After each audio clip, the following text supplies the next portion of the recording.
All right, Chris, will you be my Valentine? No. Fine, then I'm just going to have your memory erased. Sorry. I'm going to ask you again. Chris, will you be my Valentine? Yes. Come on, man, you're married. What's wrong with you?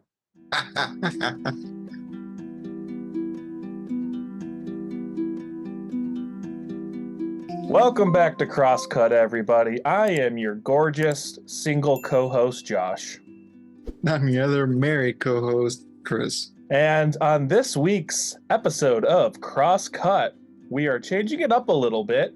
First off, by the time this episode airs, happy Valentine's Day, everybody. Valentine's Day. And with that said, it was my week to choose a movie, and of course I was figuring let's do something in the sense of romance. I had an original movie in mind, and then I decided, actually, wait, let's go with this instead. My pick for this week, Eternal Sunshine of the Spotless Mind. I had no idea about this movie to begin with. So you've never heard of this movie before? No, I've heard of it. But Okay. I never cared to watch it. Like I always put it off. Like I never had an interest in it. You picked a sad ass movie for Valentine's Day. I think I picked the perfect movie for Valentine's Day. So my history with this movie, I first watched this movie when I was 19 years old. Never been in a relationship, nothing. I did not understand the movie. I don't remember much of it. I just did not understand it. I revisited this movie about 5 years later when I was 24. Chris already knows this whole story of my life. I had just moved back, or I was in Florida and I was living with you. Funny enough. I don't remember which time. So this was 2014. I don't remember Okay. which time this was. If it was the February or if I came back in the summer. It was one of the two. I just remember I came back and I was living with you for a little bit, and I decided to put this movie on, and this was shortly after pretty much the biggest breakup of my life. And this movie, rewatching it after that, hit me in the complete different way than when I was 19. This movie made so much sense to me. I understood it so much. I related so much, and it was heartbreaking. And because of that, this movie is one of my top 10 favorite movies of all time. Because of that reason. That's why this movie exists. It's a breakup movie. And there's only two movies I've seen in my life that get breakups truly geniusly, and it's this movie and it's 500 Days of Summer. Another one I haven't seen. That movie as well does breakups so well, not just like what it's like to go after the breakup, but also like what happens during a breakup. But I would say Eternal Sunshine is probably number one for that. And it is a movie I kind of forgot, because I don't think I've seen this movie since that time I was staying with you and I watched it. And I forgot this movie actually does take place around Valentine's Day, which is kind of perfect since this is a Valentine's Day episode. And of course, Chris is wearing the perfect outfit for, it taking place in February, New York. I'm going through it right now myself. Chris is in Florida, so he has no idea what's actually going on up here. Yeah. But like what you see in Eternal Sunshine with like the frost breath and the snow and just everything, that's what's literally outside my window right now. Yeah, and I'm dressed for it and I'm sweating my ass off. Crosscut! Oh, look at this guy with his sexy crosscut shirt on. I'm free. Are you wearing pajamas too? Yes. Stay comfy, I guess. It's business on top, right? Okay. I mean, this, as far as a breakup movie, I've never felt a movie that relates to that so much, to see what the characters are going through. And, you've never seen this movie before. So this is a movie that you kind of need to watch more than once to actually kind of understand. This is a very Christopher Nolan editing type of movie, timeline-wise. Yes. Like, did you understand? Memento. Did you understand what was going on when it was going on? Do you have any questions? Because okay. Yeah. Well, I'm ready to dive into this movie. Well, let's go. What questions do you have? Because this movie starts in the end of the movie, essentially. And I kind of piece it together since it does go back and forth throughout the whole movie of past and present, and that the only way I could keep track was the color of her hair. Which So is yeah, that done on purpose. right, it was done on purpose, and it works very well too. Of course, the very beginning is so like awkward, so sad. You know, he just when you open up with his narrating, you know, it's like, okay, your life is sad.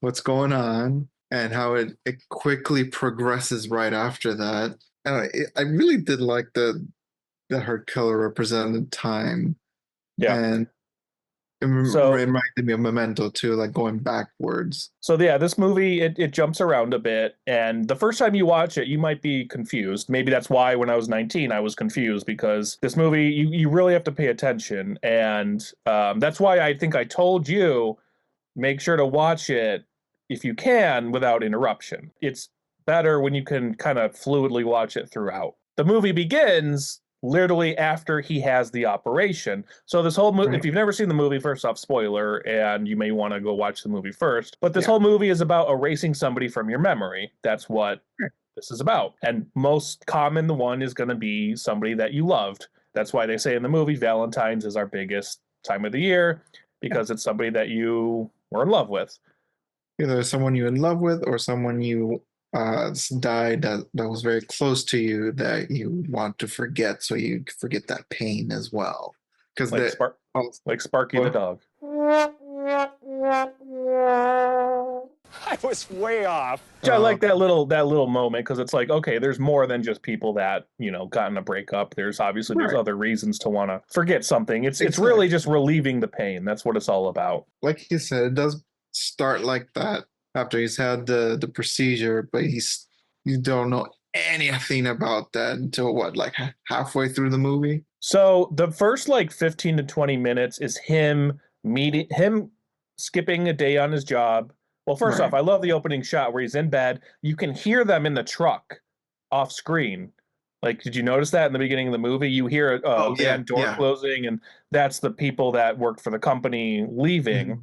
So it's just great little attention to detail. And this movie has so much little attention to Oh, detail throughout. so much. Just real quick, I love the shots where they're like in the library. And did you notice like the text on the genres was starting to disappear as they got Yeah. longer into that scene? Just like little stuff like that is really cool. This movie is visually stunning, by the way. Like this Oh, movie, for and sure. they Like and they do for a lot of 2004 movie, they did a good job with yeah. that. And they do a lot of practical stuff from what I remember. Like there's a lot of like in-camera tricks that they do. So this movie starts, he wakes up, he does no idea what's going on. He sees his car is scratched. He has no idea he has no idea why. Of course, we Right. come to find out that it's Clementine did that because she was erased from his memory. He would not know that she did that, so he has no Right. idea who Right. did this to his car. He goes to Montauk and he doesn't know why he wants to go there. He just wants to go to Montauk, and we find out at the end of the movie it's because she whispers to him, "Meet me in Montauk." Right. And then also proves too that even if you're erasing something, it's still in your subconscious, and you know his subconscious and hers too, saying go to Montauk. That was it. So the first 15, 20 minutes of this movie, he meets Kate Winslet. Uh, Mm-hmm. you know, Uh-huh, uh-huh. that her. Titanic. Yeah. Yeah. So he meets Kate Winslet. They start to have this little meet cute kind of thing where they're on the train. And I love Jim Carrey's character because he reminds me of you and me. Did you not relate to him so much? Like you're a quiet Yeah. guy, I'm a quiet guy, especially when it comes to women. We're not that Like like that is us. And I've met those Kate Winslets before, those like energetic, outgoing types, and they're the energetic, you're the kind of laid back ones. And it's interesting to see that dynamic go. And that's kind of what becomes one of the big sort of reasons why they break up. Her big thing was she said he was boring. His big he thing was said, that it she was just was too impulsive, like the and polar opposites. right, exactly. But like I very much saw myself as that type, and I think knowing you, you're that type as well, the quiet kind of guy. I did relate to him, especially on the train. All the quiet awkwardness, don't know what to say, and I would do something like that. Just keep saying nice a lot. Mm-hmm. And I would. That's like, yeah, it's nice. Yeah, yeah, I would say that. And the way they progress in the relationship, I also relate to it of expressing your goofy side of it, like with the pillow over the face kind of thing. Yeah. uh, that kind of goofiness, I can relate to that too. Yeah. Uh, And then we have about, yeah, they are getting to know each other. She invites him up. He says no, but then he comes up and she's like, call me. He calls her when she gets home. And then they have this fun little outing. They go to Montauk, they're on the ice, and then he drives her home in the morning. She's like, let me go get my toothbrush. And then right. we see Elijah Wood come up to the window and knock on the window. Yeah. And at that point, you're probably like, what the fuck is going on right now?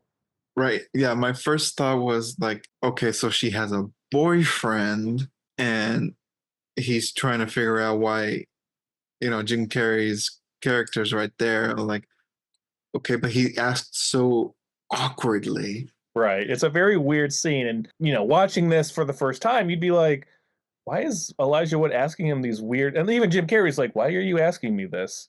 And then, of Yeah. course, that leads us into the movie. Yes. And we Yeah. start to find out. So basically, the next scene is everything that happened before this moment. So Right. these two knew each other for like, I think they met over like Labor Day weekend, they said, and it's like February. It was something like that. So they've been dating. They had been dating for like 6 months. So we learned that Kate Winslet had the procedure. I think like not even a week before he does. Yeah. I know the I think time frame was very short. right. And then we learn that Elijah Wood's character works for this company that does this procedure. God, I hated his character so much. I did too. And I also love the little detail that when we're in Jim Carrey's memories, he can't Yeah. see Patrick's face I like it too. because he never actually saw him in real life. Right. And I like that part too. Like in the memory, it's just like in your when you dream of someone that's like and doesn't have a face, like, because you never actually met that person. It's the same thing. Yeah. It's a really cool attention to detail because you'd be like, why can't he see him? But then you realize, if you think about it, he never saw his face in real life, but he knows somebody's dating her. That's why this person Right. is in his consciousness, basically. Right. Because there's the scene And where I he like, goes to the bookstore uh-huh. and she doesn't know who he is because she already had the procedure, and Right. Jim Carrey's confused, and then he sees Patrick, but he doesn't see his face. Right. He knows there's someone there. And even when he goes to the doctor's office and Patrick like dumps the stuff on the floor, you still don't see his face. Right, he's kind of hidden behind the little wall, and he's just kind of leaned Right. over. There's two things I want to get into. The Okay. first one, I'll go. The last one kind of is a good place to end it at eventually. The first thing is, I guess the question would be, would you ever do this procedure? I don't know. That's a big thing because yes, you would be erasing every last moment you would have with that person.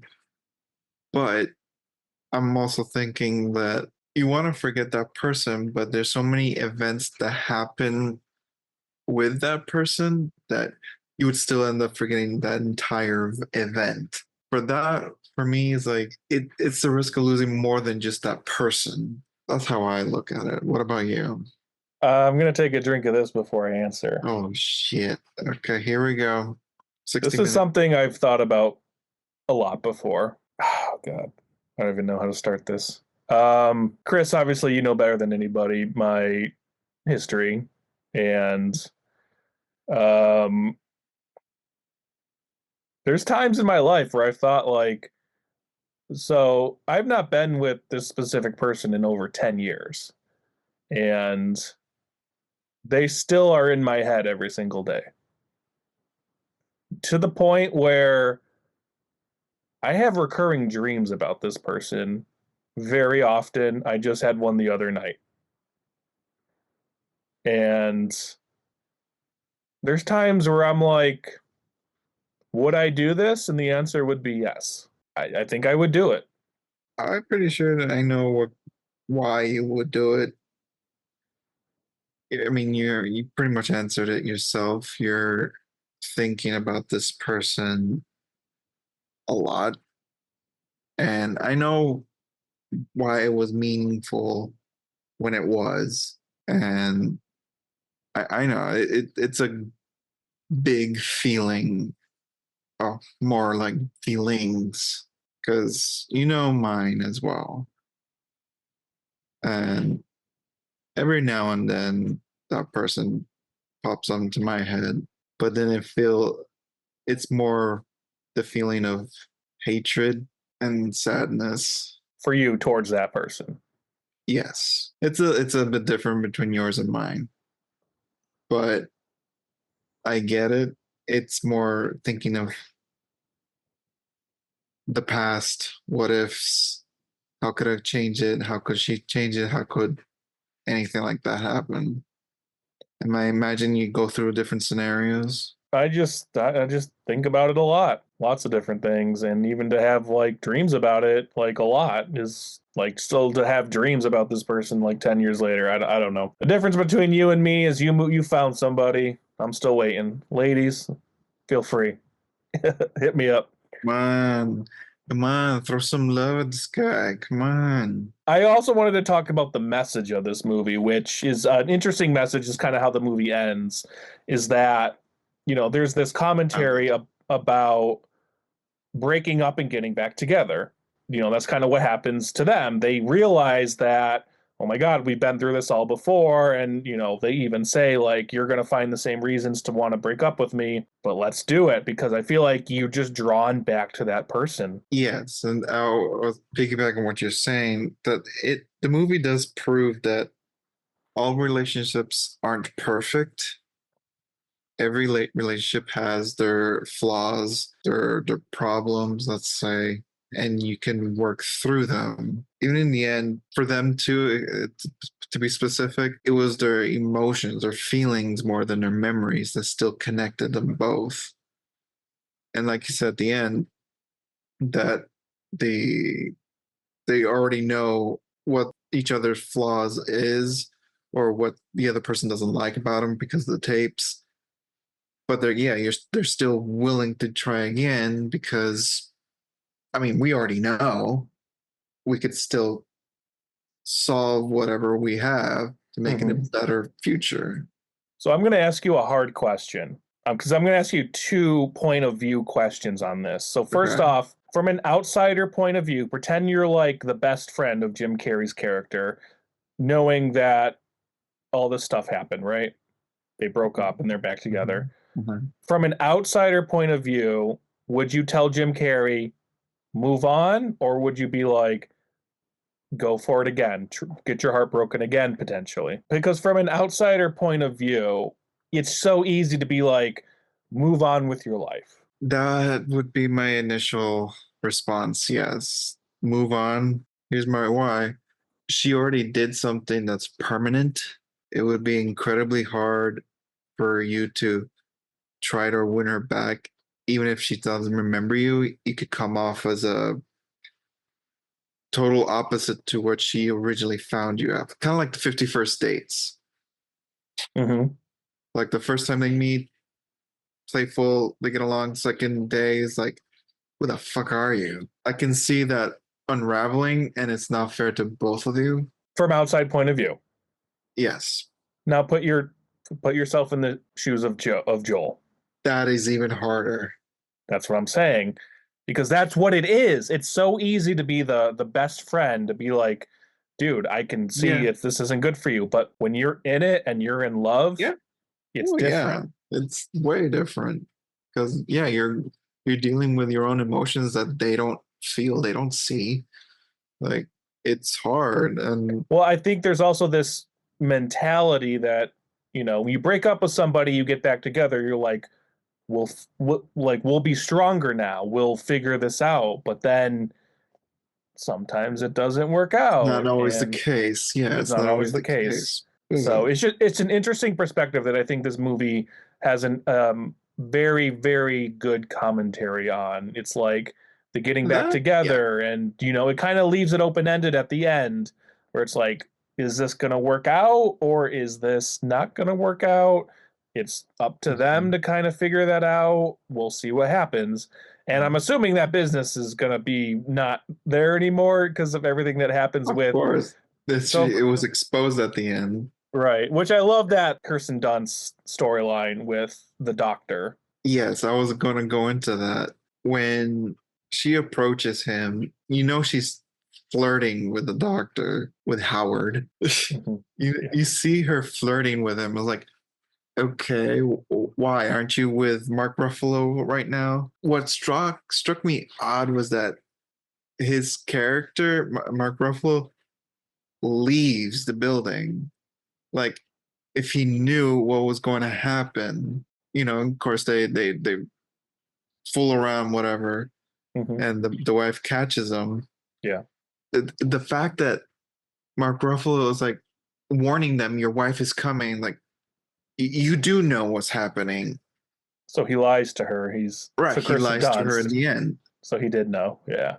Yeah, he knew it. All his body language gave it off that he knew exactly what was going on, and it does. I feel bad for Kirsten Dunst. It's a really good B plot in the movie. Like, it's really interesting because you find out she had the operation, but the way you find out was because the wife is like, "You had him already," and you're like, "Oh shit." He tells her that you wanted a procedure. Like, I don't think that's true. I don't buy that. Yeah, most likely he put that onto her.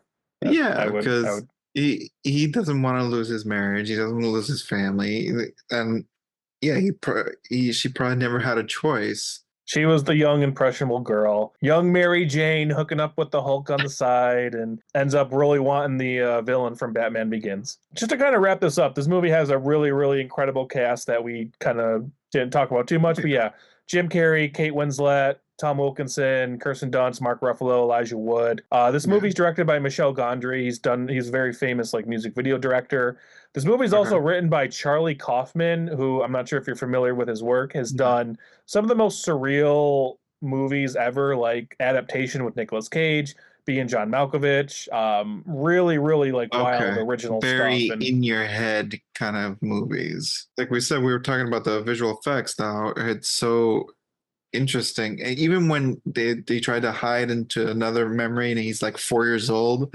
First of all, that was funny as hell. And then the fact where he's like, everything is big around him, all that tricky camera work was okay. I like that one. I want to say a quick thing about the doctor's office, I guess. I find it so odd that you have that technology to erase memories.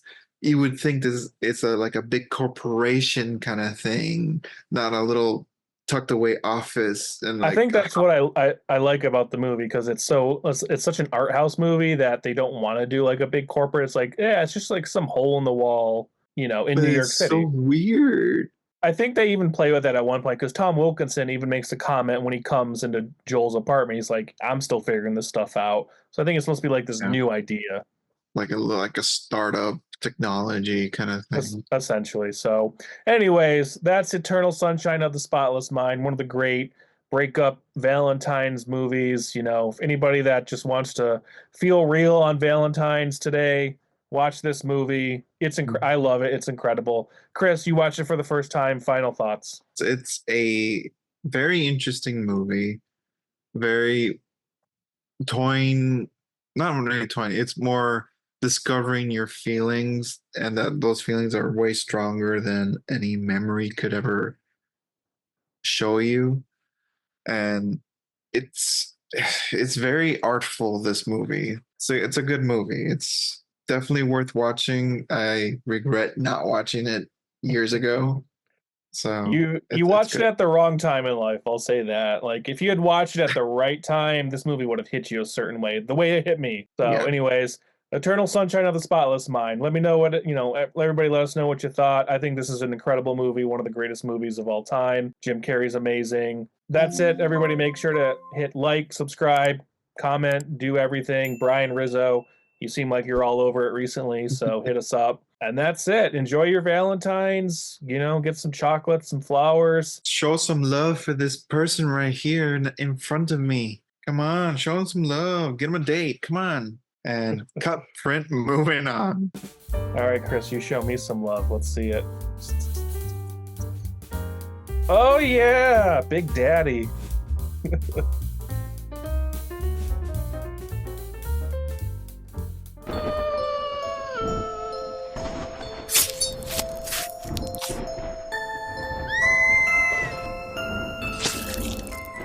Wow, wow, wow, it's very nice.